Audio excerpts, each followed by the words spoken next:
The air was heavy with the scent of blood, and the screams grew ever more erratic as the patrons clambered over one another to escape the goblins. One such goblin pulls its weapon from the back of an elderly man, turning its attention to that of the now approaching contestants. It calls out, alerting 3 of its kin, all 4 moving to intercept. Egdurf sprints towards the now alerted goblins. From behind him, a bolt whizzes past, striking one of the goblins in the shoulder, causing it to reel back in pain. The monk glances back to see Drake, readying another shot in his crossbow, a smirk clear on his face. Barbossa grabs a pair of javelins from nearby, chucking one hard at the goblins. Unfortunately, it falls short, causing the already angry Dragonborn to cry out in frustration. Rorik, slightly out of breath, stops to collect himself. Bringing his hand to his chest, he begins to make a series of gestures before directing his gaze towards one of the little green monsters.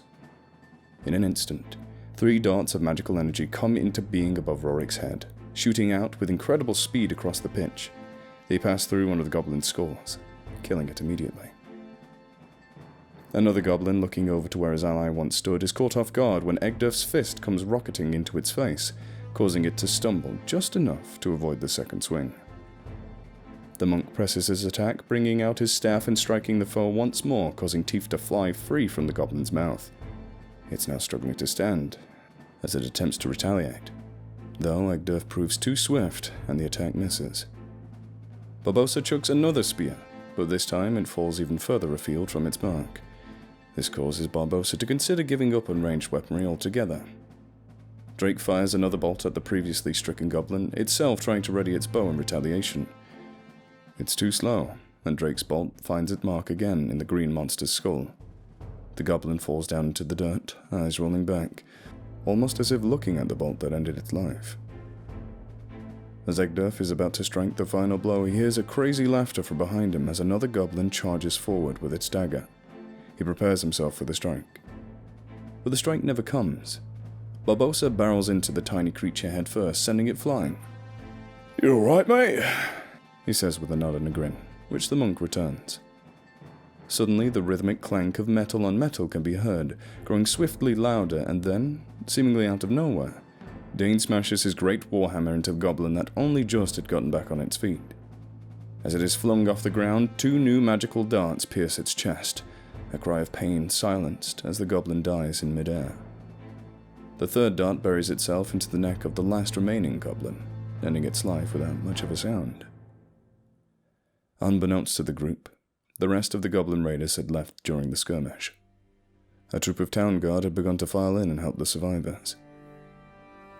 Barbossa's gaze softens as he spots a tiefling child wandering around in the carnage, cheeks streaked with tears that continue to fall. As the Dragonborn makes his way over to the child, Drake begins to pick through the pockets of the deceased, earning a scolding glance from Egdurf. "What? It's not like they're going to be using it," he states, pocketing 5 silver coins. Dane, never one to pass up hard-earned loot, makes sure to rummage through what remains of the goblins. Meanwhile, Rorik stands at the fence where the goblins had broken through, deep in thought as he examines the tracks left behind. He casts a glance over towards the guards, who are now accompanied by a worried-looking dwarven man. Barbossa is already making his way over to them, child softly weeping into his shoulder as he does so. Biting his nails and sweat dripping from all over, the dwarven man sees the approaching Dragonborn, along with the others that have now joined him. He runs to meet the group, grasping Egdurf by the hand. Thank you all so much for your aid. Oh, this is a massacre. I hate to think of how many more would have been lost if you didn't act so valiantly, he says, watching Barbossa hand off the child to the guards. It is nothing. We merely did what was right. Nonsense. Heroism like that deserves a reward. Yet, sadly, I do not have much to offer. The dwarf ponders for a moment. I hate to ask more of you, but if you be willing, he motions to everyone. If you track down the goblins and clear them out, you can keep the prize fund. I'll also try to get some gold together in the meantime. Hope swells in his eyes. If there's a chance they've taken any of the citizens, please bring them back safely. Egdurf nods silently. an empathetic look of understanding on his face. The dwarf smiles slightly, looking across to the other members of the mismatched crew, each returning the gaze with a nod or a reply. Well, he did say we were getting paid, Drake states, beginning to walk in the direction the goblins took off. After receiving information on the likely whereabouts of the goblins' hideout, the group assembles and journeys in the direction of a cave a few miles from town. After a few failed attempts at following tracks in the dirt, the crew decides to stop for the night, agreeing to pick up the pursuit in the morning. First watch comes and goes without a problem, allowing Rorik to pass the task to his dwarven comrade.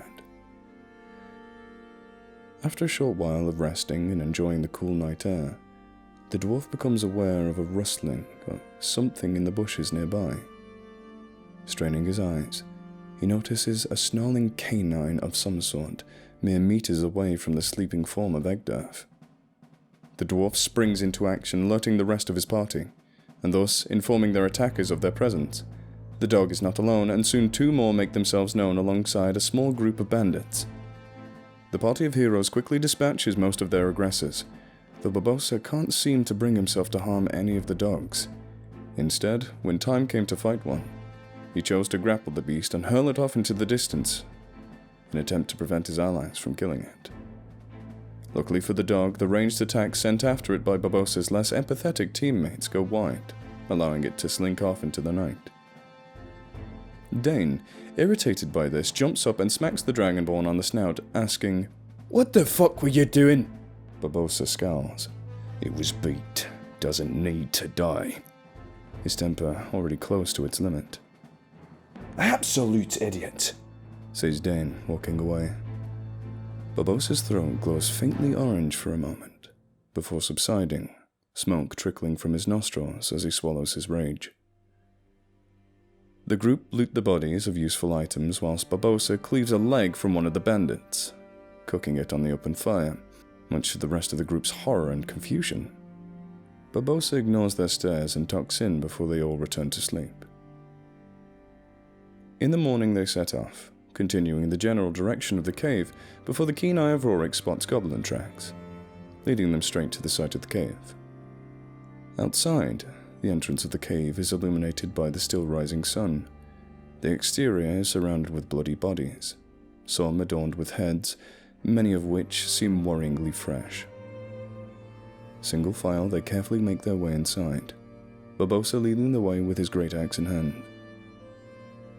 The deeper the party travel into the cave, the darker it gets, and soon Barbossa is forced to light a torch to illuminate the path in front for those not blessed with dark vision, like himself. After 5 more minutes of travel, the group start to become aware of strange noises, skittering sounds not far away. Underfoot, the ground seems sticky, and before long they notice the walls and floors start to become almost completely covered with a fine white silk. Barbossa stops, eyeing the material carefully, as does everyone else. "I think it's pretty obvious what made that. And probably the noises we've been hearing too." "What do you suggest we do?" Egdaf ponders. "There are patches untouched by the web, so perhaps we can move past unnoticed?" Motioning to the bare patches of dirt on the ground. "Could always just burn it with a torch," says Drake. "I am sure that would only serve to anger them, my friend, and make them aware of our presence." Barbossa is quiet, squinting at the distance and straining his eyes, paying little to no attention to the conversation behind him. "I vote we try and sneak past," Rorik states. The rest agree. Drake does so begrudgingly, and everyone slowly inches themselves past the webs. Everyone except Dane. Be it because of his armor or natural clumsiness, he trips over and into a large web. Everyone freezes, waiting for a reaction.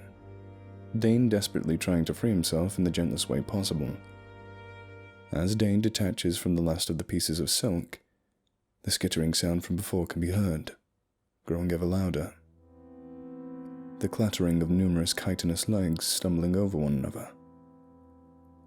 Before the sound gets too close, the Dragonborn ignites the web in front of him with the torch. It catches flame instantly and illuminates vast portions of the cave.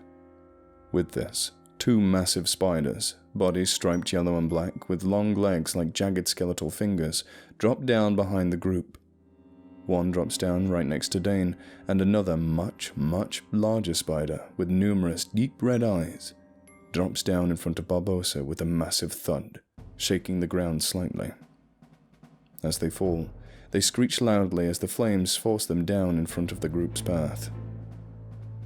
Prepared for this hostility, Rorik shoots 3 bolts of magic at the rear spiders, causing them to squeal in pain as bursts of green blood erupt from their wounds. Drake darts in unafraid, carving off 2 of the legs from one of the injured spiders. It recoils at the assault, stumbling slightly. Dane seems to be taken by surprise, attempting to smash the beast with his hammer, only to miss. The spider rears up and pounces, attempting to sink its fangs through the dwarven armor. Egduf is quick to knock the arachnid out of the way with a mighty kick before he can do so. Barbossa, almost entranced by the sight in front of him, collects himself and takes a deep breath.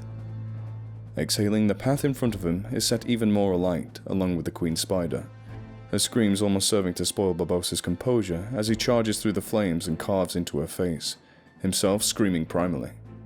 The queen retaliates by sinking a gigantic fang into the reptile's shoulder. Barbossa winces but remains resolute as he frees himself and readies to attack once more. Ignoring Rurik, 2 of the injured spiders attempt to gang up on Drake. One manages to scrape the back of his leg, leaving a deep gash with small splotches of purple venom seeping into the wound.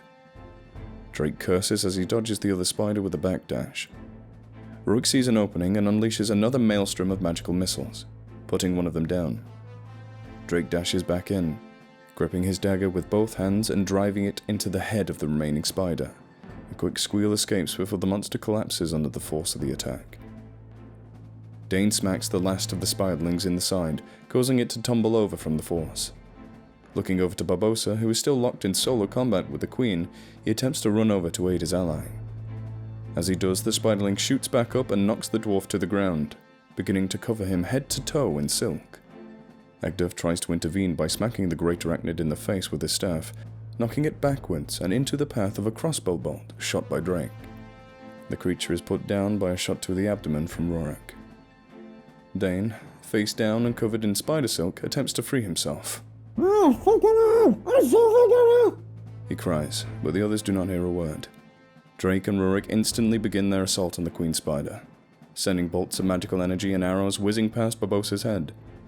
The Dragonborn cleaves the Chelicera from the queen's face, and is instantly stabbed in the thigh with one of her massive legs. She follows up by attempting to encase him in silk, but to no avail. He breaks free with animalistic fury burning in his eyes, and the assault continues from his allies. My word, this stuff is on there tight. Do not worry, you will be free in a moment, claims Egduf as he attempts to free the thrashing Dane. Is all he gets as a reply. The queen spider appears to have had enough, attempting to back further into the cave, but with one quick strike, Barbossa swings down his axe, partially cleaving her head from her body. A shriek of pain fades to silence once again as the queen spider's body falls limp. Finally bursting free of his confines, Dane gasps for air before shouting, "Where are they? Where are they? Come on, let's go!" Spinning his head around, he can see his team and the corpses of the spiders illuminated by the dying firelight. Right. Okay. Good job, lads. He steadies himself on his knees, catching his breath. The team collects themselves, taking anything useful and putting it in their packs for later. "Why's this cave got spiders if the goblins are using it?" asked Barbossa. "I don't think they get on." "They probably use them as a natural defense, since they're small and they can get around the webs fairly well. If not, they probably have another way around and we just got unlucky and missed it." Satisfied with Rorik's presumptions, everyone continues ahead down the tunnel, and into an empty cavern area with another pathway on the far side. "Think we should take a breather before heading on. Don't want to be underprepared," suggests Dane, still panting slightly. The group agrees and takes a moment to rest. After about an hour, the group begins hearing noises echoing up ahead. What sounds like talking, in a language unknown to anyone in the group, can be heard faintly ahead. Sounds like goblins speak to me. Good. Not wasting our time after all. Cautiously, everyone gets ready, silently making their way up to the new path, listening to the apparent conversation all the while. Slowly but surely, the path leads to another, larger cavern, lit with torches. Close to the entrance, two goblins appear to squabble silently, seeming to not want to disturb the conversation of the two beings in the center of the room. There stands a massive goblin, possibly 6 feet tall and adorned in primitive armor made from the bones of various creatures, including people, woven together with leather. Next to it, a much regaler figure. Gazing from the back, they're unable to gauge the details but can clearly see a slender frame cloaked in deep red robes, not too dissimilar from those worn by the average magic user, only in a pristine condition. No one can discern what the two are talking about, and as Drake attempts to tiptoe closer to do so, the cloaked figure snaps its head towards him, revealing what could be elven or human features in the brief moment before disappearing in the blink of an eye. "Shite," whispers the rogue, now the center of attention. "Skula!" shouts the giant goblin, motioning to Drake with a gnarled sword. The guardian goblins, and another one from the side room, previously unseen, rush towards him. Drake stands, dagger poised and ready to receive the attack. Before he can be swarmed, everyone charges in. Barbossa and Egdurf cut off the two guards whilst Dane makes a beeline for the boss. Rurik stands back, hands raised and glowing faint with white energy. "Skula! Mersh!" shouts the chief goblin before he and Dane make contact, their weapons coming together with massive force. Both push one another, each simultaneously losing ground, then regaining it once again, their faces only a foot away. Dane can smell the rancid stench of old meat, and years of poor hygiene that have taken many of the teeth, leaving the rest blackened and jagged. Rurik sends bolt after bolt of magic into the goblin chief, the air crackling around its flight path. Drake dodges the wild swings of his foe, dispatching the green assailant by vaulting behind it and slitting its throat. Egdurf is struck in the shoulder but holds his ground, spinning around and bringing the full force of his leg into the goblin's head, driving it into the wall where its neck snaps. Barbossa's opponent slashes down, narrowly missing, but bringing him dangerously close to the huge reptile. Smirking, he grabs it by the wrist. Watching Egdurf's fight from before gave him an idea. The goblin looks up to Barbossa, eyes wide with panic, before he picks up the tiny creature and smashes it against the wall with incredible force. Splat! The creature remains attached to the wall for a brief moment before peeling off and falling to the ground. Dane is knocked back by the chief, stumbling over his hammer before quickly getting back up to his feet as the goblin takes another swing. The strike lands, but Dane rolls with the hit, returning in favor with an uppercut, the hammer sending teeth and spit flying into the air. Drake dashes towards the remaining struggle and shanks the goblin in the stomach, eliciting an ear-piercing scream from their foe as it clutches at the deep wound. Egdurf is quick to exploit this moment of opportunity, pole vaulting off his staff and slamming his heels into the boss's face, knocking it over. Before Barbossa can get anywhere near, a quick spell from Rurik finishes it off, the magical energy shooting into its chest. In its dying moment, the boss goblin can only let out a garbled cough of blood before going limp, and its pupils dilate.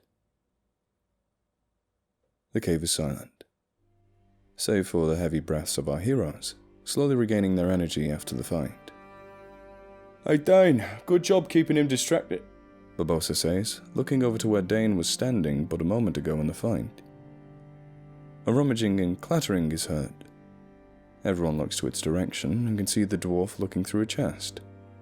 The chest, swiftly trying to shovel all the gold into his pockets. Dane stops, noticing he's been caught, and he turns around, looking at the group. "What? You're not getting any?"